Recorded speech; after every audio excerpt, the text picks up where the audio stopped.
রাসেল। আশা করছি আপনারা সবাই ভালো আছেন আর ভালোর দলে আছেন। আমিও আলহামদুলিল্লাহ ভালো আছি, ভালোর দলে আছি। আজকে বৃহস্পতিবার।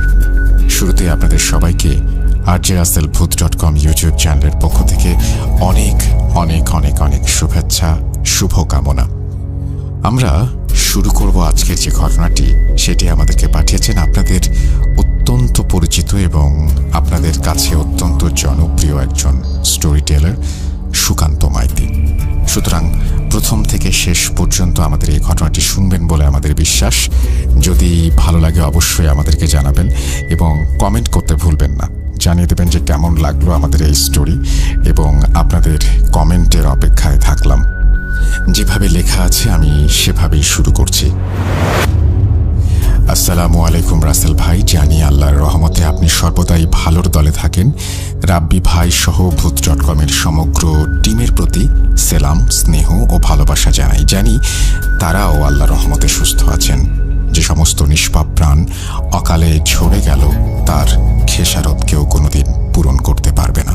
আমি সেই ছাত্র সমাজের প্রতি সমবেদনা জানিয়ে এবং যারা প্রাণ দিলেন তাদের আত্মার শান্তি কামনা করে আজ আবারও হাজির হলাম একটি লোমহর্ষক ঘটনা নিয়ে।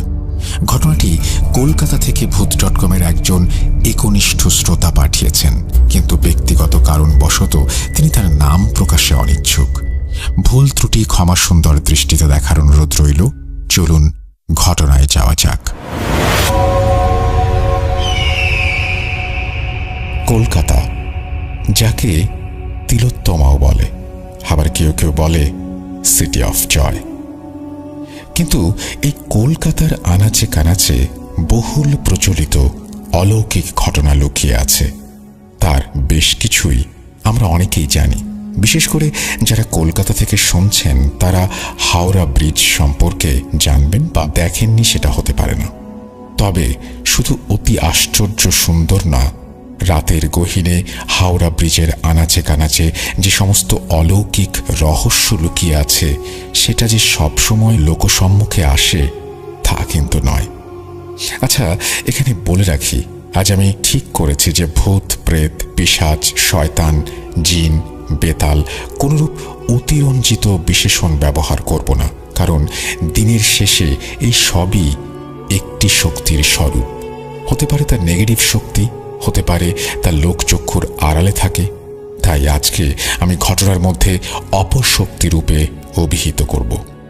আজও কানাঘুষায় শোনা যায় কেউ কেউ নাকি ভোর রাতে যখন হাওড়া স্টেশন থেকে বড় বাজারে পাইকারি মার্কেটের দিকে যায় বা কোনো কারণে মাঝরাতে হাওড়া ব্রিজে হেঁটে পার হয়, তখন হঠাৎই মাঝে মাঝে নজরে পড়ে নদীর জলের ভেতরে থাকা একটি হাত, যা বেরিয়ে এসে ইশারায় ডাকছে, যেন কেউ ডুবে যাচ্ছে, আত্মরক্ষার জন্য ডাকছে। আবার কখনো কখনো ব্রিজের নিচের দিকে অন্ধকার অংশে একটি অস্পষ্ট ছায়ামূর্তি নাকি আর্তনাদ করে ওঠে। যারা এই বিষয়গুলো জানেন তারা নিজ নিজ ইষ্ট দেবতার নাম নিয়ে বিষয়গুলোকে এড়িয়ে চুপচাপ চলে যান। কিন্তু আবার কেউ কেউ না বুঝে জলের দিকে এগিয়ে যান। গুরুজনদের মুখে শোনা নদী, সাগর কিংবা কোনো জলাশয়, পুকুর বা তার কিনারায় নাকি তেনাদের বাস। ঠিক ধরেছেন, তেনারা মানে অপশক্তির বাস।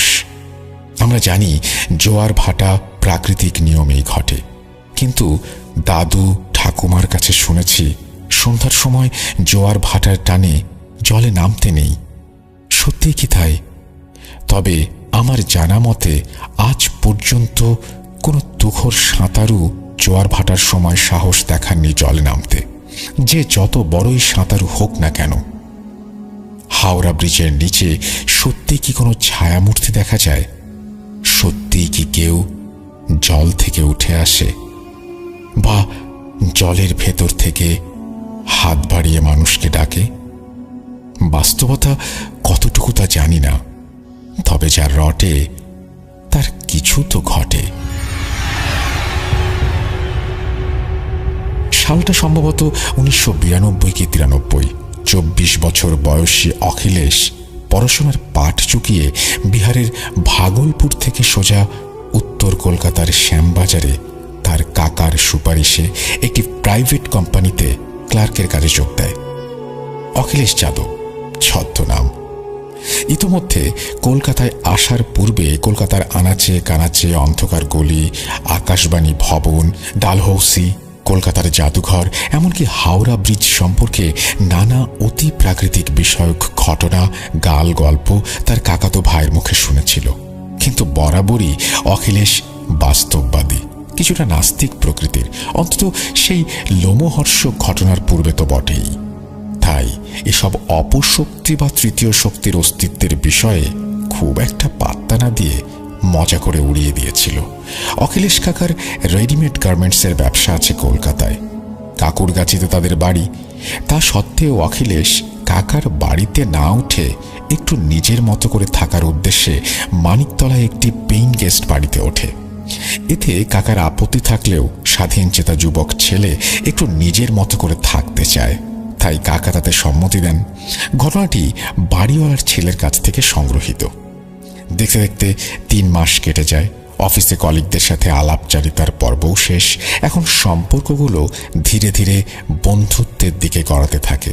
এখানে একটু বলে রাখি, কলকাতায় বিগত 3-4 মাস ধরে থাকা সত্ত্বেও ইচ্ছে হয়নি বা সময় হয়নি, যে কোনো কারণেই হোক, অখিলেশ তখনও পর্যন্ত অতি আশ্চর্য হাওড়া ব্রিজ ও আর একটা শব্দ জুড়ে দিচ্ছি, ভয়ঙ্কর হাওড়া ব্রিজ, রাতের গহীনে ব্রিজের ভয়ঙ্কর অনুভূতিগুলো উপলব্ধি করা তো দূরের কথা, এমনকি দেখার আগ্রহ পর্যন্ত প্রকাশ করেনি। আচ্ছা, অখিলেশ যে অফিসে কাজ করত সেখানে তানিয়া নামে তার একটা কলিগ ছিল। তানিয়াকে নিয়ে আবার অফিসের মধ্যে নানা রকম গুজব কানাঘুষা শোনা যেত যে তানিয়া নাকি মাঝে মাঝে একা একা কথা বলে, কখনো অফিসের ক্যান্টিনে, কখনো আবার নিজের ডেস্কে। বিষয়টাকে স্বাভাবিক পাগলামির পর্যায়ে ফেলা যেতে পারত, কিন্তু অখিলেশ ছাড়া অফিসের বাকি সবাই জানত তানিয়া নাকি কালো জাদুটোনা টোটকায় পারদর্শী ছিল। এমনকি অপশক্তি, তৃতীয় শক্তির বিষয় নিয়ে তাকে প্রায়শই ডেস্কে বইপত্র নিয়ে ঘাটাঘাটি করতে দেখা গিয়েছে। ভয়ে ভয়ে হলেও কেউ অ্যাকাউন্টের বিষয়ে কোনো সমস্যায় পড়লে তানিয়ার কাছে যেত এবং খুব একটা কথাবার্তা না বললেও তানিয়া সেই সকল সমস্যার সমাধান করে দিত। সেরকমই একটি অ্যাকাউন্ট বিষয়ক সমস্যা নিয়ে একদিন অখিলেশ তানিয়ার ডেস্কে যায়। সেখানে গিয়ে দেখে তানিয়া পেন্সিল দিয়ে কাগজের ওপরে অদ্ভুত বিভৎস কিছু একটা আঁকছে, বা বলা ভালো, পেন্সিল দিয়ে যেন কাগজটাকে ক্ষতবিক্ষত করছে। মুহূর্তের জন্য অখিলেশ থমকে যায়। কিছু বলে ওঠার আগেই পিছু না ঘুরে তানিয়া বলে ওঠে, কি অখিলেশ, কিছু বলবে? ব্যাপারটা কি হলো? অখিলেশ অবাক হলেও তখনও পর্যন্ত বিষয়টাতে কোনো অপশক্তির প্রভাব আছে বলে মানতে নারাজ। মিনিটখানেক পর তানিয়া না ঘুরে একইভাবে নির্বিকারে আবারও প্রশ্ন করল, কি অখিলেশ, কিছু হেল্প লাগবে? অ্যাকাউন্ট তো রেখে যাও, আমি করে রাখবো, সোমবার নিও। এ কি, এসব কি হচ্ছে? পেছনে না তাকিয়ে না হয় কোনোভাবে তানিয়া বুঝতে পেরেছিল যে অখিলেশ পেছনে এসে দাঁড়িয়েছে, কিন্তু ঠিক কি উদ্দেশ্যে সেটা তানিয়া বুঝল কি করে? শুনেছি সাইকিয়াট্রিস্টরা নাকি চোখ দেখে মনের কথা বলতে পারে, কিন্তু না দেখে এভাবেও কি বলা সম্ভব? প্রশ্নগুলো অখিলেশের মাথার মধ্যে তালগোল পাকিয়ে দিচ্ছিল। এরই মধ্যে পেন্সিলের সাথে কাগজে ক্রমাগত ঘষায় সৃষ্ট কর্কশ শব্দ ও সেই ভয়ঙ্কর ছবি যেন অখিলেশের চিন্তা শক্তির টুঁটি ক্রমশ চেপে ধরছিল। অখিলেশ সেই শ্বাসরোধ পরিস্থিতি থেকে যেন এক প্রকার ছিটকে গিয়ে আচমকায় বলে উঠল, হ্যাঁ, আমার অ্যাকাউন্টের ফাইলটা একটু দেখে দেবে? আমি তো নতুন জয়েন করেছি, এটা পুরনো ফাইল, তাই হিসেব বুঝে উঠতে পারছি না, তুমি একটু দেবে প্লিজ। তানিয়া না ঘুরে একইভাবে বলে ওঠে, ঠিক আছে, এখন তো অফিস টাইম শেষ হয়ে এসেছে, ফাইলটা রেখে যাও, বাড়ি গিয়ে ঠিক করে রাখবো, সোমবার নিয়ক্ষণ, ঠিক আছে? অখিলেশ তখনও অদ্ভুতভাবে যেন সম্মোহনের মতো বিভৎস ছবিটা দেখে যাচ্ছিল। মিনিট 2 পর তানিয়া আবারও না ঘুরে বলে উঠল, কি, আরো কিছু বলবে? অখিলেশ এবারে ভিমড়ি খেয়ে থতমত খেয়ে বলল, না না, আমি জাস্ট তোমার ওই উদ্ভট আর্টটা দেখছিলাম, এরকম একটা ছবি আঁকছো, কি ভয়ঙ্কর দেখতে। এবারে তানিয়ার গলার স্বর বদলে যায়। গম্ভীর স্বরে তানিয়া বলে ওঠে, এটা সাধারণ কোনো ছবি না। এখানে তৃতীয় শক্তিকে আহ্বান করা হচ্ছে কারোর জন্য।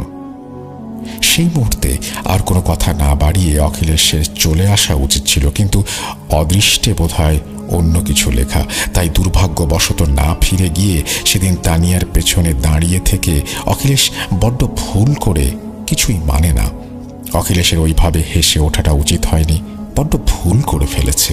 এবার তানিয়া ধীরে ধীরে ঘাড় ঘোরায়। তানিয়া দেখতে মোটামুটি সুন্দর, বেঁটে খাটো, মা লক্ষ্মীর মতো গোলগাল মুখ, বাম গালের আঁচিলটা যেন সুশ্রী মুখে চাঁদের কলঙ্ক। তবে সেই মুখের গোল গোল চোখের চাহনিতে সেদিন অখিলেশের বুকের রক্ত যেন শুকিয়ে গিয়েছিল। অখিলেশ পরিস্থিতি সামাল দিতে আর একটু হেসে উঠে বলল, না আসলে এইসব আমি বিশ্বাস করি না। শুনেছি লোকে প্রয়োজনে নাকি ভগবানকে ডাকে, কিন্তু এরকম মানে কোনো ভয়ঙ্কর অদ্ভুত একটা ছবি এঁকে কোনো তৃতীয় শক্তিকে ডাকা বিষয়টা কেমন একটা হয়ে গেল না? কাকে ডাকছো তুমি? এটা কি কোনো ধরনের ফাজলামি? তানিয়ার গলার স্বর বদলে যায়। রেগে কর্কশ কণ্ঠে বলে ওঠে, যতটুকু প্রয়োজন ততটুকুই বলা ভালো, এর বেশি বলা উচিত নয়। তোমার কাজ হয়ে গেছে না? এখানে দাঁড়িয়ে কি করছো? আর একটা বিষয়, কোথা থেকে এটাকে ভয়ানক দেখাচ্ছে তোমার কাছে? অখিলেশ আবারও কিছু বলতে যাবে, তার আগেই পেছন থেকে তাদের এক কলিগ রবিউল এসে হাত ধরে তাকে এক প্রকার সেখান থেকে টেনে নিয়ে যায়। বলে তার সঙ্গে কিছু দরকার আছে। আসলে অখিলেশ ছাড়া অফিসের সবাই জানতো তানিয়ার ব্যাপারটা, তাই কেউ ওকে খ্যাপাতো না, যদি না আবার জাদু টোনা টোটকা করে দেয়। এখানে রবিউল অখিলেশকে নিয়ে ফিরে যাওয়ার সময় স্পষ্ট দেখেছিল তানিয়া যেন কটমট করে অখিলেশের দিকে তাকিয়ে বিভৎস ছবিটার ওপর কেমন যেন গোল গোল দাগ টানছে।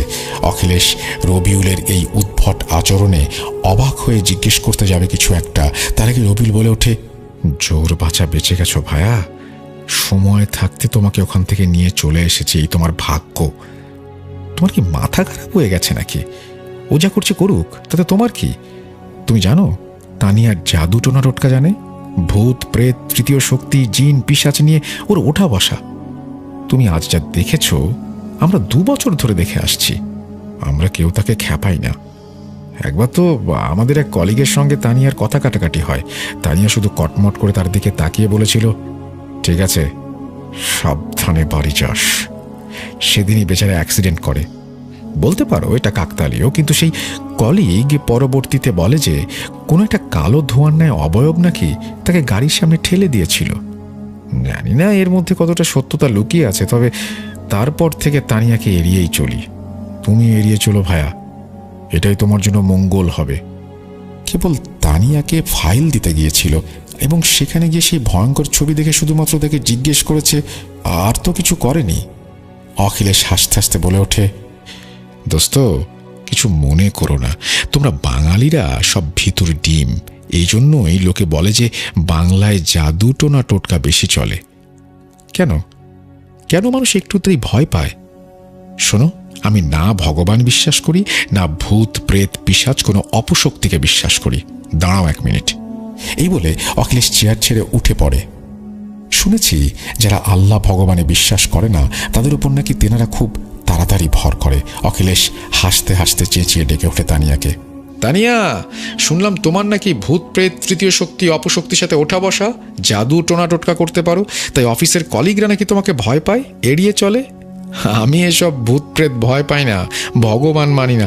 দেখাও দেখি একটু জাদু টোনা করে, আমিও দেখি কেমন পারো, তবে আমি মানব। অতিরিক্ত আত্মদম্ভের জোরে অখিলেশ এখানেই ভুলটা করে বসে। তানিয়া কটমট করে অখিলেশের দিকে তাকিয়ে অদ্ভুত রকমের একটা শয়তানি হাসি হেসে ধীর স্বরে বলে ওঠে, ঠিক আছে, তার আগে মাথা ব্যথার ওষুধ সকালে খেয়ে নিও। তানিয়া কেবল এটুকুই বলেছে মাত্র, তার কথাগুলো তখনও শেষ হয়নি। এদিকে হঠাৎ অখিলেশ মাথায় প্রচণ্ড যন্ত্রণা অনুভব করে। একরকম ছটফট করতে করতে চেয়ারে বসে পড়ে। কিছু একটা ঘটছে বুঝতে পেরে কাঁপা কাঁপা হাতে তাড়াহুড়ো করে রবিউল জল এনে দেয় অখিলেশকে। অখিলেশ খিঁচিয়ে ওঠে। সে তখনও মানতে নারাজ। এবার রীতিমতো রেগেই সে আবারও বলে ওঠে, এসব মাথা ব্যথাটা তো কাকতালীয়, আসল ভূতপ্রেত পাঠাও একটা দেখি। তানিয়া একটা মিটিমিটি হাসি দিয়ে চাপা স্বরে বলে ওঠে, না না অখিলেশ, সবাই ভুল বলেছে। আমি এসব ভূত প্রেত অপশক্তি নিয়ে থাকি না। আর এই ছবিটা আমি তো একটা মানুষের ছবি আঁকতে গিয়েছিলাম, ভুল করে কেমন যেন এটা হয়ে গেছে। এসব কোনো জাদু টোনা টোটকা না, আমি সব কিছু জানি না। আচ্ছা, এখানে একটা ব্যাপার অতিরিক্ত সহজ সরলভাবে হয়ে গেল না? এতটাই কি সহজ সরল, নাকি ঝড়ের পূর্বাভাসের নীরবতা? যাই হোক, তানিয়া স্বাভাবিকভাবে বলে, দেখো, আমি তো ছবিটা আঁকতে পারিনি, তুমি বরং বাড়ি নিয়ে গিয়ে ঠিক করে এনো সোমবার। এই বলে তানিয়া সেই অদ্ভুত বিভৎস দেখতে ছবিটা গোল করে মুড়ে অখিলেশের বুক পকেটে ঢুকিয়ে দেয়। আর ঠিক তৎক্ষণাৎ আচমকাই মাথা ব্যথাটা বন্ধ হয়ে যায় অখিলেশের। মনে হলো যেন কোনো এক তৃতীয় শক্তির আগমনে মাথা ব্যথার টোটকাটা যেন তার কাছে তুচ্ছ হয়ে গেল। শান্ত শীতল স্বাভাবিক হাসি দিয়ে তানিয়া বলে, অফিসে সবাই কেন জানি না খালি আমার সম্বন্ধে এরকম উল্টাপাল্টা কথা বলে। যা ছড়ায় তা ঠিক না ভুল সেটা সময় বলে দেবে। ঠিক আছে, অফিস তো শেষ, আমি আসছি। এই বলে অফিসের গেট দিয়ে বেরোতে বেরোতে আবারও একটা মিটিমিটি হাসি দিয়ে তানিয়া বলে, ছবিটা ঠিক করে এনো কিন্তু। আমি বলেছি, বিগত ৩-৪ মাস ধরে কলকাতা থাকা সত্ত্বেও অখিলেশ কখনো হাওড়া ব্রিজ দেখেনি বা দেখার ইচ্ছে প্রকাশ করেনি। কিন্তু সেদিন হঠাৎ কি মনে হলো, অফিস থেকে বেরিয়ে একটা অটো ধরে সোজা হাওড়া ব্রিজের দিকে যায়। সময়টা তখন সন্ধ্যা ৭টা কি ৭:15 হবে। অখিলেশ ব্রিজের কাছে পৌঁছে অটো থেকে নেমে চুপচাপ হেঁটে হেঁটে ব্রিজের মাঝখানের দিকে যায়। অটো চালক খুবই অবাক হয়ে বিষয়টা দেখল, কারণ কেউ হাওড়া ব্রিজের দিকে এলে হয় হাওড়া স্টেশন যাবে, তাই ব্রিজের ওপারে স্টেশনে নামাবে, এটাই স্বাভাবিক, আর না হয় পাশে বড় বাজারের এদিকে নামবে। কিন্তু ব্রিজের গোড়ায় কাউকে নামিয়ে দিয়েছে, এরকমটা কখনো হয়নি। অটোচালক চুপচাপ দেখছিল। ব্রিজের রেলিং বরাবর ফুটপাত দিয়ে কিছুটা হেঁটে অখিলেশ দাঁড়ায়। কেন জানি তার ইচ্ছে হচ্ছিল এই বুঝি ঝাঁপ দেয় জলে, যেন জল তাকে ডাকছে, টানছে। ব্রিজের নিচটায় বেশ অন্ধকার, ফুল মার্কেটের আবর্জনা ঝোপের মতো হয়ে আছে। অদূরে এই শ্মশানঘাট, এমনিতেই সন্ধ্যার পর ব্রিজের নিচের দিকটায় খুব একটা কেউ যায় না। অখিলেশ অটোর ভাড়া কিন্তু মিটিয়ে দিয়েছিল, তবু অটোচালক কেন যেন অদ্ভুতভাবে বিষয়টি দেখছিল দাঁড়িয়ে দাঁড়িয়ে। এরকম তো হতেই পারে, ডিপ্রেশন বা অন্য কোনো কারণে হুট করে ব্রিজে গিয়ে ঝাঁপ দিয়ে আত্মহত্যা করতে চায়। এর আগে এরকম বহু ঘটনা ঘটেছে হাওড়া ব্রিজে। সেরকম যদি কিছু একটা ঘটিয়ে বসে এই লোকটা। অখিলেশকে কিন্তু অটোচালক চেনে, প্রায়ই তাকে মানিকতলায় তার পেইং গেস্টের সামনে নামিয়ে দিয়ে আসতে হতো। অখিলেশের আজ অফিসের পর মনে হলো হাওড়া ব্রিজ দেখবে, তাই এখানে নিয়ে আসা। কিন্তু এখন সে যে ধরনের আচরণ করছে তাতে ব্যাপারটা বেশ গোল মেরে যাচ্ছে। মিনিট 10 ব্রিজের রেলিং ধরে জলের দিকে ঝুঁকে দাঁড়িয়ে অদ্ভুতভাবে কিছু একটা দেখছিল অখিলেশ। খানিক বাদে আবারও ফিরে আসে। এমন একটা ভাব দেখাচ্ছিল যেন অটোচালককে দেখতে পাচ্ছে না। একটা ঘোরের মধ্যে থেকে নীরবে অটোচালককে পাশ কাটিয়ে ব্রিজের পাশের ফুটপাতের ঝুপড়িগুলোর কোণা দিয়ে ধীরে ধীরে নিচে নেমে ফুল মার্কেটের আবর্জনা পার করে জলের কাছাকাছি গিয়ে দাঁড়ায়। প্রথমে এরকম অদ্ভুত ইচ্ছা হয়েছিল জলে ঝাঁপ দেবে, তারপরে কি মনে হলো ধীরে ধীরে নিচে নেমে গেল। যাই হোক, ঠিকই করেছে সে, কারণ ওই রকম উঁচু ব্রিজ থেকে ঝাঁপ দিলে তো আর আস্ত বেঁচে ফিরবে না। ছেলেটা কোনো অবৈধ নেশা টেশা করে না তো। এরকম ব্রিজের নিচে গিয়ে অন্ধকারে একটা ছায়ামূর্তির সাথে কথা বলছে। পোশাক পরিচ্ছদে এটুকু বোঝা যাচ্ছে অখিলেশের সামনে কোনো একজন মহিলা দাঁড়িয়ে। উপর থেকে অটোচালক দেখে হঠাৎই ছায়ামূর্তিটা অন্ধকারে মিলিয়ে গেল এবং অখিলেশ আচমকাই বাঁধানো পাড় ধরে ধীরে ধীরে নদীর দিকে নেমে যাচ্ছিল। অটোচালক অখিলেশকে ডাকতে ছোট্ট একটা পাথর ছুঁড়ে মারে, চিৎকার করে ডাকে, কিন্তু চেঁচানোর সত্ত্বেও অখিলেশ শুনতে পারছিল না। কমসে কম ঢেলারও তো পৌঁছেছে, ভাগ্যিস গায়ে লাগেনি। কান ঘেঁষে জলে গিয়ে পড়ার সাথে সাথেই অখিলেশ চমকে ওঠে। হুঁশ ফিরতে ওপরে পরিচিত অটোওয়ালাকে দেখে সে নিচ থেকে আওয়াজ দেয়, দাদা, এখানে কি করছো?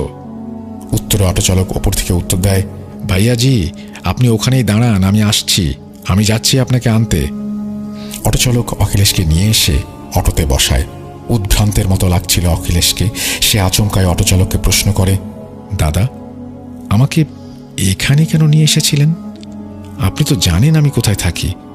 ভাইয়াজি, আপনি তো বললেন যে হাওড়া ব্রিজের ওখানে যাবেন, আমি কেন শুধু শুধু আপনাকে নিয়ে আসতে যাব? আমি তো জানি আপনি মানিকতলায় থাকেন, প্রায়ই তো আপনাকে নিয়ে যাই ওখানে। ভাবলাম কলকাতায় নতুন, এর আগে হয়তো হাওড়া ব্রিজ দেখেননি, আজ হয়তো হাওড়া ব্রিজ দেখার ইচ্ছে হয়েছে, তাই আর কিছু বলিনি। তা আপনি নিচে কি করছিলেন? অটোচালক বলে ওঠে। অখিলেশ তবুও মানতে নারাজ। গৌ মেরে কিছুক্ষণ বসে থাকার পর হঠাৎই যেন একটা ঘোর থেকে বেরিয়ে আসলো। আমি তো এসেছিলাম সম্মানী দিতে, তেনার ডাক এসেছিল। অটোচালক এবার চমকে ওঠে। কি বলছেন? কার ডাক এসেছিল? তেনার মানে? আপনাকে নদীর কাছে ভর সন্ধ্যায় কে ডাকবে? আপনি আপনি ঠিক আছেন তো? অখিলেশ ধীর স্বরে ঘর ঘর করতে করতে বলে, আমাকে কেউ পাঠিয়েছে সম্মানী দিতে। অটোচালক কিছু একটা উপলব্ধি করতে পারছিল। আসলে কলকাতার বাসিন্দারা হাওড়া ব্রিজ সম্পর্কে অবগত ছিল। নদীর জলের থেকে চিৎকার, নিমতলা শ্মশানের দিক থেকে গভীর আর্তনাদ। এলাকাটা খুব একটা ভালো নয়। অটোচালক লুকিং মিরর দিয়ে লক্ষ্য করছিল অখিলেশ কেমন একটা হাঁসফাঁস করছে। অটোচালক অখিলেশের অবস্থা দেখে জিজ্ঞেস করে, আপনি ঠিক আছেন তো ভাইয়াজি? আপনি এর আগে কখনো নদীর কাছে এসেছিলেন নাকি এই প্রথমবার? যাই হোক, জোর বাঁচা বেঁচে গেছেন। আবারও হয়তো ডাক আসতে পারে, আর যদি কেউ পাঠিয়েছে তাহলে অবশ্যই ডাক আসবে। চেষ্টা করবেন আর কখনোই নদীর জলের কাছে যেন না যান। অখিলেশ একটু অবাক হয়। আরে কি বলছে সব জাতা? কেউ প্রথমবার ডেকেছিল, আমি নদীর কাছে গিয়েছিলাম, আবার ডাক আসবে, কি সব আবোল তাবোল। অখিলেশ একটু রেগেই প্রশ্নগুলো করে। অটোচালক অখিলেশের কথায় না রেগেই বলে ওঠে, আসলে এই ধরনের ডাক দ্বিতীয়বার এলে এবং কেউ যদি সেই ডাকে সাড়া দেয় এবং নদীর কাছে আসে, ফিরে আসাটা অসম্ভব। আপনি একটু সাবধানে থাকবেন। আর বলেও, দাদা, আমাকে একবার হাওড়া ব্রিজের ওখানে নিয়ে চলো। অটোচালক একটু অবাক হয়, তারপর ভাবে হয়তো কিছু পড়ে গেছে বা ভুলে গেছে, তাই আবার কথা না বাড়িয়ে অখিলেশকে নিয়ে যায় সেখানে।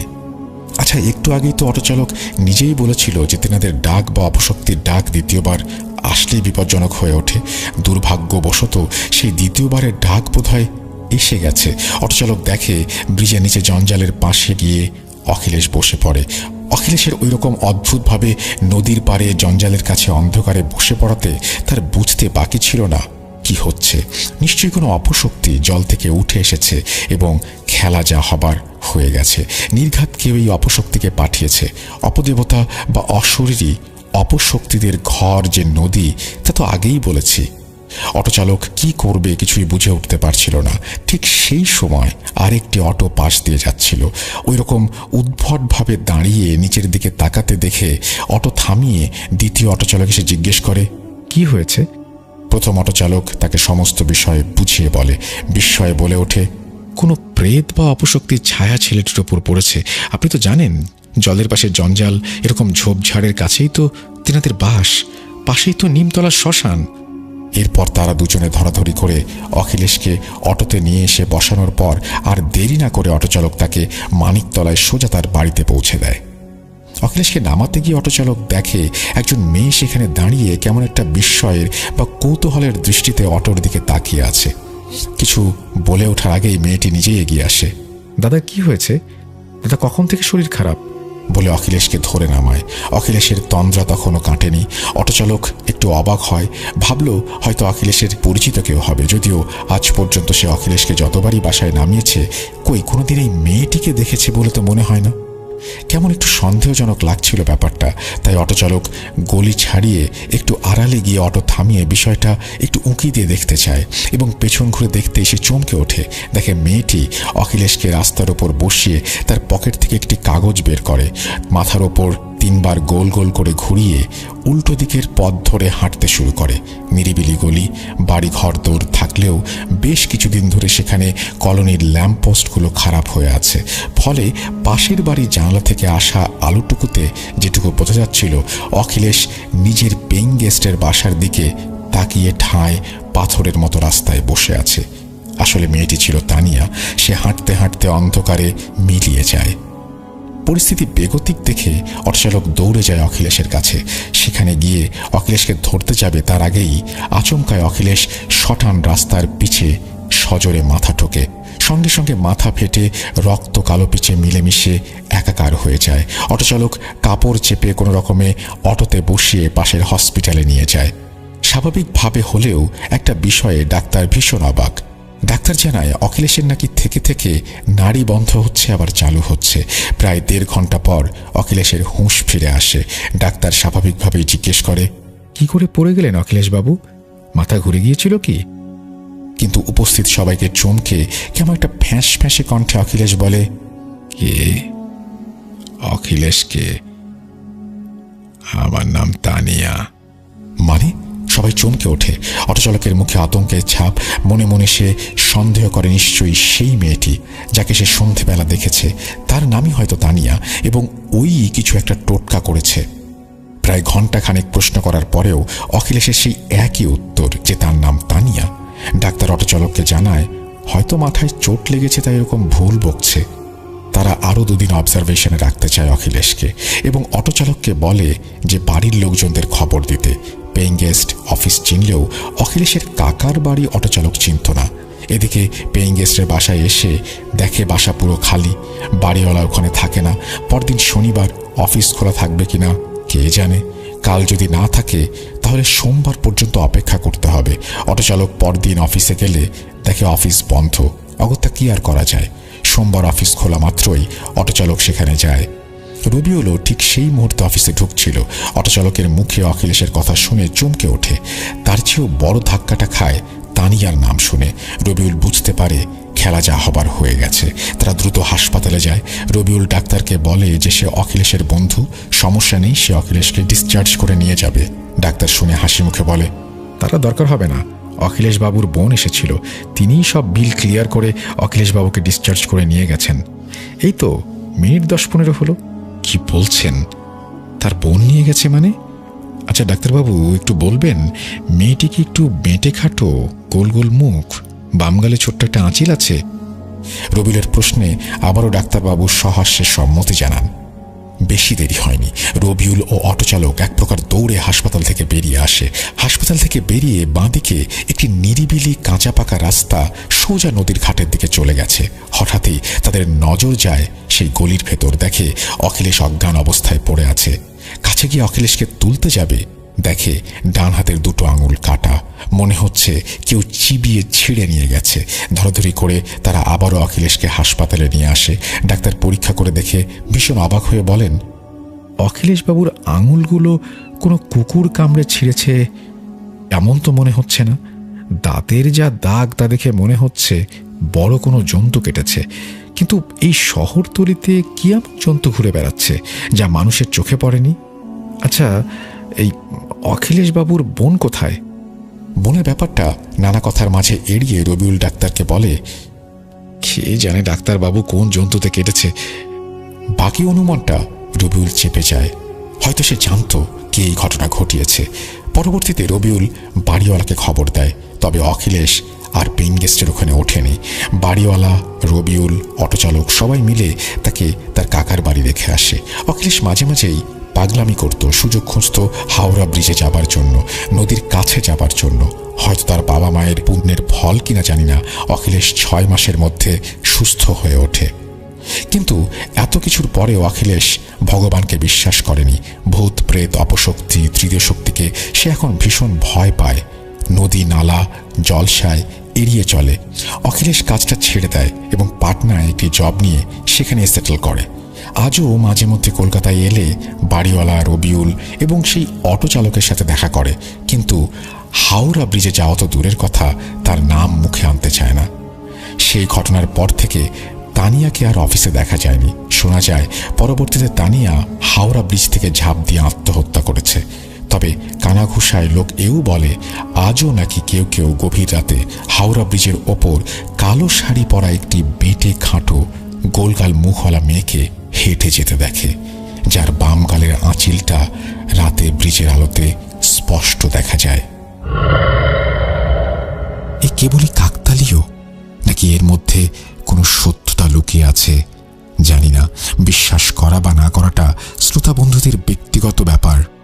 ইনশাল্লাহ আবারও দেখা হবে কোনো এপিসোডে। ততদিন পর্যন্ত ভালো থাকবেন, সুস্থ থাকবেন, ভূত.com শুনতে থাকবেন। তবে যাবার আগে একটা কথা বলে যাই, যদি সাহস থাকে বা মনে কৌতূহল জাগে, তাহলে গভীর রাতে হাওড়া ব্রিজের নিচে ফুল মার্কেটের জঞ্জালের কাছে অন্ধকারে নদীর পাড় থেকে একবার ঘুরে আসুন। কিছু ঘটলে বা দেখলে কিন্তু কর্তৃপক্ষ দায়ী নয়। আল্লাহ হাফেজ।